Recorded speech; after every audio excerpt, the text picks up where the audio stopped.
আপনারা সবাই দেখছেন নিশ্চয়ই যে কৃষ্ণকালী মা আছেন।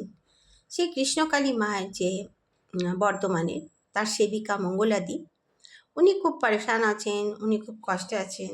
কৃষ্ণকালী মাকে উনি যে জায়গায় রেখেছিলেন ওখান থেকে হাঁটাতে বলছে, ঠিক আছে।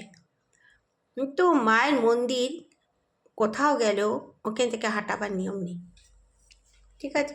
একটা কথা, এটা হিন্দুস্তান। বাট আমি বলবো এটা তো নিয়ম নেই, এটা সনাতনী ধর্মকে বলছে মঙ্গলাদি, ঠিক বলছে। আর সনাতন ধর্মের দেশ, তো ওখান থেকে হাঁটাবার নিয়ম নেই, কারোর বাপের সাহস নেই।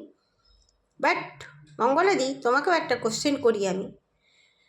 ভিডিওতেও তুমি দেখাচ্ছিলে এইসবগুলো, মাকে সবাই শাড়ি দিয়েছে, সে শাড়ি তুমি বেচছো। মাকে নারকোল দিয়েছে, মাকে চড়াবে বলে ওটা কতজন কত মানত করে দেয়, তুমি সেটাকে বেচছো, অন্য জিনিসটাকে তুমি বেচছো। এটা বেচাটা কি ঠিক? প্লিজ আমাকে কেউ অ্যান্সার দিও, এসব বেচা কি ঠিক? হ্যাঁ, মাকে পড়াও, আগে মাকে পড়াও, একটা একটা করে মাকে তো পড়াও, তো তুমি একটা একটা করে মাকে পড়াও। মায়ের নামে দিয়েছে, তারা তো খুশি হবে, যারা দিয়েছে তারা তো খুশি হবে, তারা তো খুব আশা নিয়ে দিয়েছে যে মা পড়বে। সেগুলো তুমি বেচছো, কাউকে দানও করছো না, বিক্রি করছো। তাহলে নিজেও তো বেশ অন্যায়টি করে চলেছ, তার ব্যাপারে কিচ্ছু নেই, হ্যাঁ না, তার ব্যাপারে কেউ কিছু বলবে না। না, এটা অন্যায় করেছ।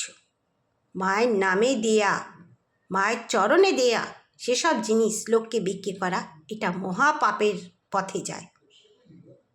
বলে না, বিনাশ কালেও বিপরীত বুদ্ধি। পড়াও তুমি মাকে শাড়ি, তারপরে দান করে দাও। আর তোমার যদি এটা বেচার আছে, ঠিক আছে, কিন্তু মাকে পড়াও আগে। আর নারকোলগুলো তো বেচো না, অত নারকোল দিচ্ছে ঠিক আছে, কিন্তু অত বেচো না। না, অনেক লোকও তো আসে, হাতে হাতে নারকোলগুলো প্রসাদের হিসাবেও তো দিয়ে দিতে পারো লোকেদেরকে, ওটা ভালো হয়, তাই না?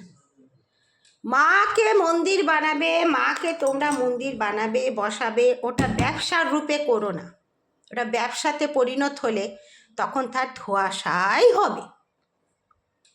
মাকে নিয়ে কেউ ব্যবসাটি করো না, দয়া করে।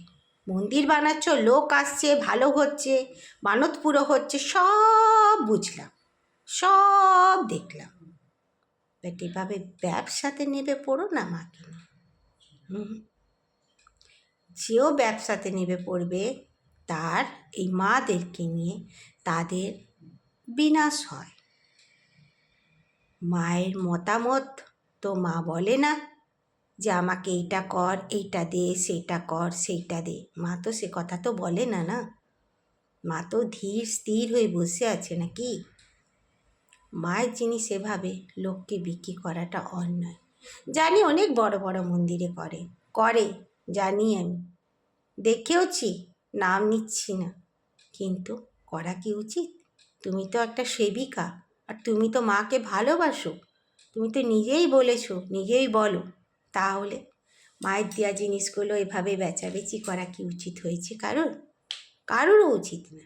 মাকে যখন দেওয়া হচ্ছে না, কিছু না হলেও নিজের ঘর পরিবারের রিলেটিভসে মাকে এক একবার পড়িয়ে তারপরে দিয়ে দাও তাদেরকে, এত গরিব দুঃখীদেরকেও দিয়ে দাও। মা তো তোমাকে দিচ্ছেই, মায়ের হাত তো আছেই সবার হাত মাথায়, তাই না? তাই অত লোভ করারও উচিত না।